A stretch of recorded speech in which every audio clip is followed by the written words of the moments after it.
2 साल continue job चलेगा, चाहे सैलरी थोड़ा कम ही है, लेकिन ज्यादा सैलरी के चक्कर में अगर आप ओमान आ रहे हैं, बाकी जगह का मैं बात नहीं कर रहा हूँ, ये सिर्फ और सिर्फ ओमान का कंडीशन में बता रहा हूँ। Hello everyone, welcome back to my channel. दोस्तों, आज के इस वीडियो में मैं बात करने वाला हूँ कि ओमान में अगर आप आजाद वीजा पे यानी फ्री वीजा पे अगर आप आते हैं तो ओमान का में क्या सिचुएशन है, यानी आपको यहाँ पे फ्री वीजा में आना सही है या नहीं। तो एक बात मैं बता दूं कि ओमान का जैसे वीज़ा जो है ना वो बहुत ही कम प्राइस का है। ऐसे 300 के आसपास में, 300-350 के आसपास में जैसे वीज़ा मिल जाता है। लगभग इंडिया का 60 से 70 हज़ार के करीब में यहाँ का वीज़ा निकल जाता है, वो भी 2 साल के लिए। तो अगर आप जैसे आज़ाद वीज़ा पे लोग कतर में जाते हैं या ओमान में या सऊदी अरबिया में, तो यहाँ पे आने के बाद लोग जैसे इंडिया में आप घूम घूम करके जॉब करते हैं, यहाँ भी आप किसी जैसे स्पॉन्सर होते हैं, ठीक है, उनके वीज़ा पे आप आ गए और वो उनको आप मंथली या ईयरली कुछ पैसे देते हैं और आप घूम करके जॉब कहीं भी कीजिए। तो यहाँ पे आना सही है या नहीं, इसके बारे में मैं बात करने वाला हूँ। तो मैं आपको बता दूं कि जो भी मतलब वर्कर लेवल के हैं, जैसे लेबर ग्रेड या वर्कर जैसे वेल्डर हो गए, फीटर हो गए, फैब्रिकेटर हो गए या हेल्पर हो गए, ये लोगों के लिए ही मतलब जॉब है यहाँ पे जैसे करने के लिए फ्री वीज़ा पे। बाकी स्टाफ में जैसे सुपरवाइजर, फोरमैन, क्यूसी, ये सब लेवल का फ्री वीज़ा पे ओमान में जॉब नहीं है। मतलब मैंने तो कभी देखा नहीं है कि कहीं पे जैसे फ्री वीज़ा पे कोई क्यूसी काम कर रहा हो, किसी स्पॉन्सर के वीज़ा पे आकर के कहीं भी कंपनी में जाकर के ज्वाइन किया हुआ हो। तो इसीलिए जो लोग किसी इंजीनियर या कुछ भी आप हायर लेवल पे काम करते हैं और आज़ाद वीज़ा पे ओमान में आना बिल्कुल सही नहीं है। यहाँ आने के बाद फिर आपको काम नहीं मिलेगा तो फिर वही होगा कि आप वापस जाएंगे और आपके पैसे बर्बाद होंगे। यहाँ पे वीज़ा का खर्चा, आने जाने का सब कुछ खर्चा करने के बाद और मुश्किल होगा।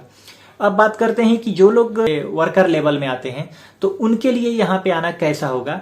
तो यहाँ पे जैसे जो वेल्डर लोग हैं, तो वेल्डर लोग ज़्यादातर मैंने देखा है कि आज़ाद वीज़ा पे यहाँ पे आते हैं ओमान में। मतलब जो फ्री वीज़ा पे जो लोग हैं उसमें वेल्डर लोग का थोड़ा ठीक ठाक सैलरी है, और वो भी सैलरी ठीक ठाक क्या, 1 रियाल 200, 1 रियाल 400, 1 रियाल 400 बहुत ही मुश्किल से, मतलब कोई ठीक ठाक कंपनी है तो वो भी किसको, आर्क वेल्डर को यानी SMAW वेल्डर को। और जो टिग एंड आर्क वेल्डर हैं यानी टिग वेल्डर हैं, उनका जॉब कभी कभी अच्छी कंपनी में जैसे रिफाइनरी वगैरह में मिल गई तो 2 रियाल या 2.5 रियाल मिल जाता है, नहीं तो उन्हें भी आर्क में ही करना पड़ता है अगर आपके पास आर्क है। आर्गन का तो बहुत कम ही काम मिलेगा। और फिलहाल जैसे ओमान में कोई प्रोजेक्ट, ऐसे बड़ा प्रोजेक्ट नहीं चल रहा है कि जिसमें कि बहुत ही ज़्यादा रिक्वायरमेंट हो। तो ज़्यादा रिक्वायरमेंट जब होता है तभी आपको रेट अच्छा मिलता है, जैसे वेल्डर को 1 रियाल 400 या 1 रियाल 500 या 600। तो अभी जो जैसे ओमान में 1 रियाल 200, 1 रियाल 400 तो बहुत मुश्किल से मिलेगा, 1 रियाल 200 ही नॉर्मली मिल पाता है। और जो लोग हेल्पर हैं तो हेल्पर का जैसे रेट है 800 पैसा या 1 रियाल घंटे का है, तो बहुत ही कम रेट है और जॉब जो है ना वो बहुत ही कम है। तो आज़ाद वीज़ा पर आकर के जॉब ढूंढना और फिर करना, और फिर आपको कहीं पे 2 महीना 4 महीने के लिए जॉब मिलेगा और फिर जब जॉब छूटता है तो महीना दिन 2 महीना बैठा रहना पड़ता है। तो इसीलिए यहाँ पे जॉब उतना ज़्यादा नहीं है कि आप फ्री वीज़ा पे आकर के आपको जॉब मिले। बहुत सारे लोग मैसेज करते हैं कि यहाँ पे मैं बैठा हुआ हूँ, अभी जॉब मेरे पास नहीं है, तो इसमें मैं क्या कर सकता हूँ, आप ही बताइए कि अगर आपके पास जॉब नहीं है तो मैं क्या कर सकता हूँ। मैं जिस कंपनी में काम करता हूँ जितना आदमी चाहिए उतना आदमी है, बाकी दूसरे कंपनी के बारे में मुझे कैसे पता चलेगा, मैं कैसे बात करके आपका जॉब लगवाऊँ। ये मतलब बिल्कुल ऐसी वाली बात हो गई कि मैं कोई कंसल्टेंसी खोल के रखा हूँ। आप कंसल्टेंसी वाले के पास भी अगर जाते हैं ना तो वहां भी उसके पास अगर रिक्वायरमेंट नहीं है तो वो आपका जॉब नहीं लगवा सकता है। हालांकि उसका काम ही वही है, फिर भी वो आपका जॉब नहीं लगवा पाता है। तो मैं कहाँ से लगवा सकता हूँ, क्योंकि हम लोग भी तो एक एम्प्लॉय हैं, हम लोग काम करते हैं कंपनी में। तो इसीलिए जो लोग फ्री वीज़ा पे आना चाहते हैं ओमान में, तो बेटर यही होगा कि आप एम्प्लॉयमेंट वीज़ा पे किसी कंपनी का काम करा करके आए तो ज़्यादा बेहतर है। हाँ, अगर आप किसी बिजनेस पर्पज से आ रहे हैं, आपका खुद का बिजनेस करना है, तो वो तो अलग बात है कि आप सब कुछ पता करके ही आ रहे होंगे। लेकिन फ्री वीजा पे आकर के जॉब ढूंढना और जॉब करना ये ओमान के लिए बेहतर नहीं है। मैं सोचा कि ये वीडियो बना के आपके साथ शेयर करूं ताकि बहुत सारे लोग आ रहे हैं और आने के बाद उनको पता चल रहा है कि यहाँ पे जॉब ही नहीं है, तो फिर बात करते हैं कि जॉब नहीं है, पहले नहीं पता था। तो नहीं पता था तो अभी मेरा जो लोग वीडियो देखेंगे उन्हें तो पता चल जाएगा कि यहाँ पे कंडीशन अच्छा नहीं है।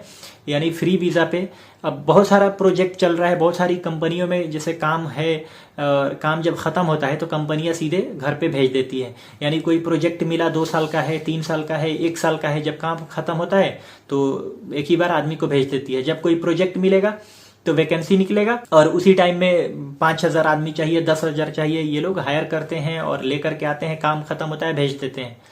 तो जब जो लोग एम्प्लॉयमेंट पे आ रहे हैं उनके लिए तो ठीक है, जब तक काम चल रहा है कम से कम उनका लॉस तो नहीं होता है ना। हम आ गए 1 साल के लिए, 2 साल के लिए, तो हमारा 2 साल कंटिन्यू जॉब चलेगा, चाहे सैलरी थोड़ा कम ही है। लेकिन ज्यादा सैलरी के चक्कर में अगर आप ओमान आ रहे हैं, बाकी जगह का मैं बात नहीं कर रहा हूँ, ये सिर्फ और सिर्फ ओमान का कंडीशन में बता रहा हूँ कि यहाँ पे ऐसा है कि आप फ्री वीजा पे जॉब सर्च करने के लिए नहीं आए तो बेहतर होगा, क्योंकि यहाँ पे आने के बाद आपके साथ प्रॉब्लम होगा और फिर मैसेज कितना भी आप कीजिए, किसी को कीजिए, कोई फायदा नहीं होता है।